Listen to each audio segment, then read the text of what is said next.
What is up guys, it's Jordan here and welcome back to a brand new video. Today we're going to be going a little bit old school for the GamingGains YouTube channel. We'll be doing a short little guide thing.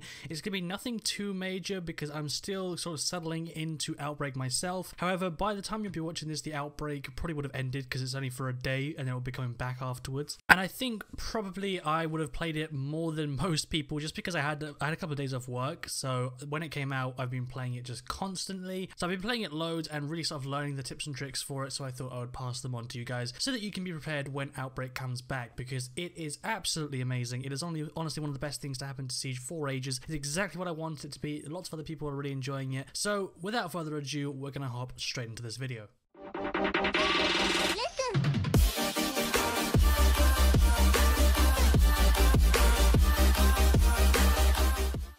So, Outbreak, a completely different kind of fish. Is that the right saying?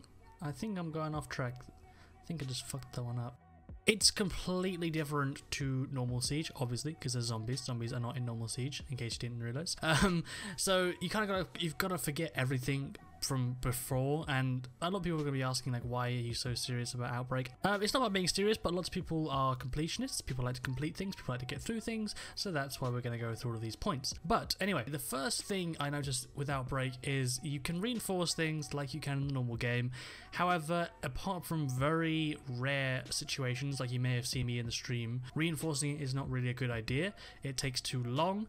People smash through shit in this game, this mode. They do not care. The big guy, like, you can put 3 layers of bloody walls down and he will walk through that shit like it's nothing, because they just don't care. They're zombies, they're not people. So really the point is, if you want to be staying alive a lot in this mode, definitely keep moving. Always keep moving. That's what I did from pretty much the get-go on my first time playing this, and I've always, pretty much every game I've been the last one left. I've soloed it a couple of times. Generally done pretty well just by constantly moving. You can outrun most of them if you turn and sprint, and yeah, so basically don't bother with reinforcing. Try and stay out of buildings, keep yourself in open areas and just run the fuck around, because it's the only way you're going to avoid some things, especially because you've got lots of area attacks, like the guys that can basically throw spikes at you, or sorry, not throw spikes, they can like spawn spikes below you. You've got the guy that throws ink at you, and you've got the giant dude that charges at you and knocks you across the room or wherever you are.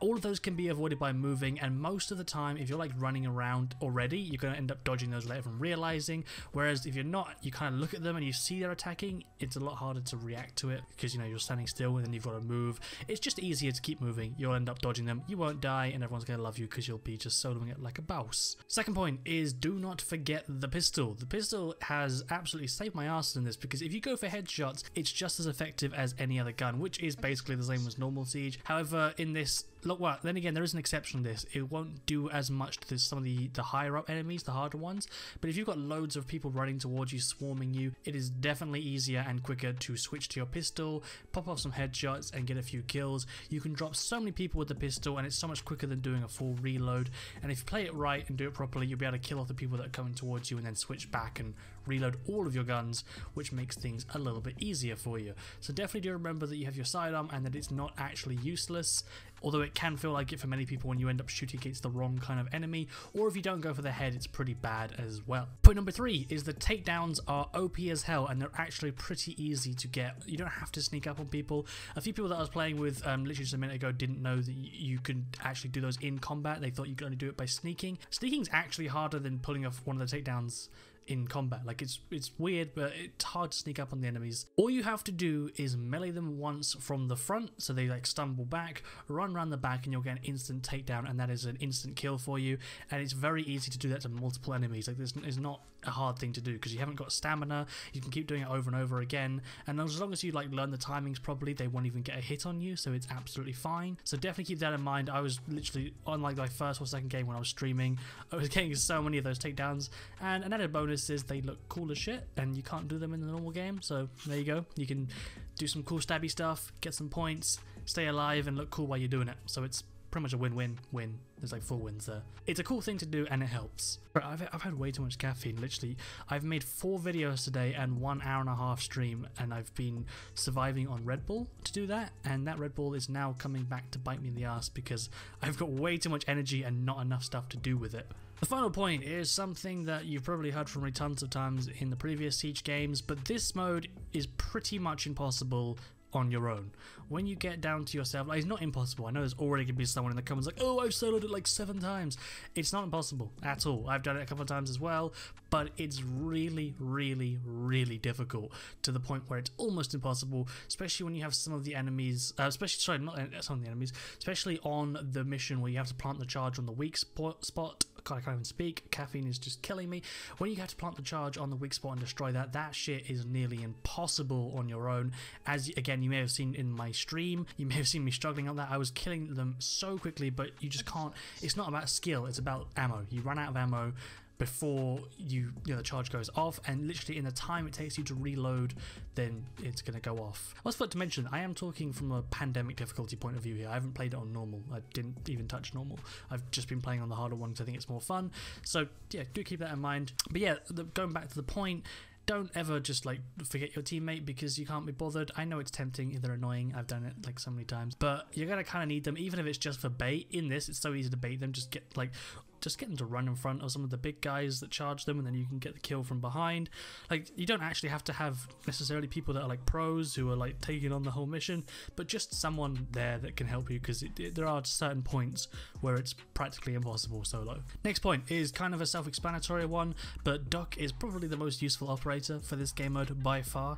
He is absolutely like essential to getting through this, because the missions are very long. Like, they're not just small little tiny survival maps, they're very long missions with different stages, different areas, and boss fights. Shut up, phone, I'm trying to record a video.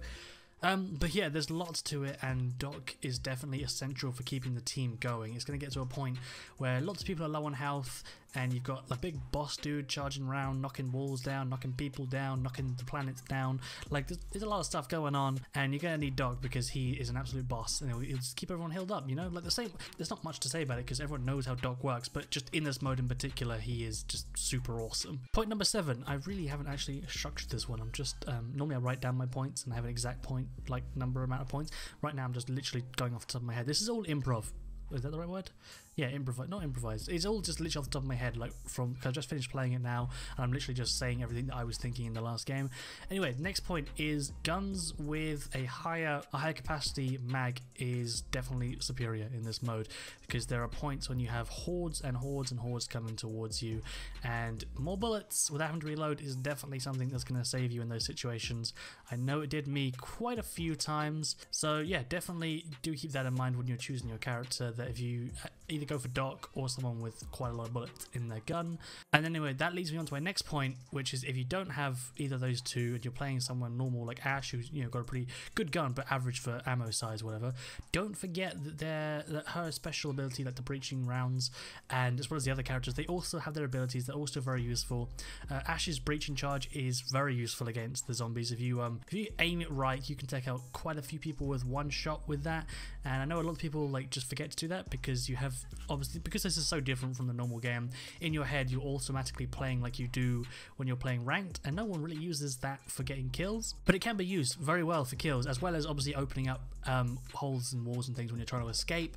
But most people know that anyway, so the more unique one, or sort of the more lesser known one, is that they're actually very effective against the zombies, or whatever you want to call them. And like a little tiny bonus point is, don't forget that flashbangs are also very effective. In fact, actually they're incredibly effective. They do blind the enemies, they stun them, keep them still, which opens up free takedowns on them, which obviously is an instant kill again, saves you ammo, and as well as that, it's just super cool. They look awesome. So if you've got like loads of people chasing you, just throw a flashbang at your feet and it will go off behind you. And of course you're me, I flashed myself so many times, but it will go off behind you, it will stun them all, and then it makes for a pretty easy escape, and also, killing them if you have time to do that. Likewise, obviously you do have smoke as well, which can also confuse and disorientate some of the enemies, so that's also extremely useful. And as well as that, C4 self-explanatory, but it's also extremely OP. If you can get it in the middle of a big group of enemies, it will just cause havoc. The most notable ones are definitely flashbangs and smokes, because a lot of people just don't think to use those when you've got shit tons of infected chasing you, but they will help you so much, especially with some of the special infected, the stronger ones. Smokes are very good. So that pretty much wraps up the main tips for Outbreak. There's definitely probably a lot more to it. Obviously it's not out yet, and it will be stopping in a day, well, less than a day now, way under it, like, I don't know, an hour or something. I don't actually know how long it's got left. Either way, I will definitely be updating some guides if people want them when the mode actually finally comes out and there's more to it and I get more time with it. But from a first day's perspective of playing this game mode, these are definitely some key points that I picked up. But of course, everyone else has had their own experience with it, so if you have any other tips for people that are maybe struggling with Outbreak or just want to know how to play better for a team point of view, that didn't make any sense. If you want to learn to play as a team better, then do put your own thoughts and opinions in the comments. It's always good to hear what other people think as well. Anyway guys, thank you very much for watching this video. I hope it did help you out. I think it's quite a short video. I don't actually know. I've literally just pressed record and started talking about everything. So anyway, I hope it helped you out. If it did, I would really appreciate it if you just smack that like button and also subscribe if you want to see some more awesome Siege content. Anyway, I will see you guys in the next one.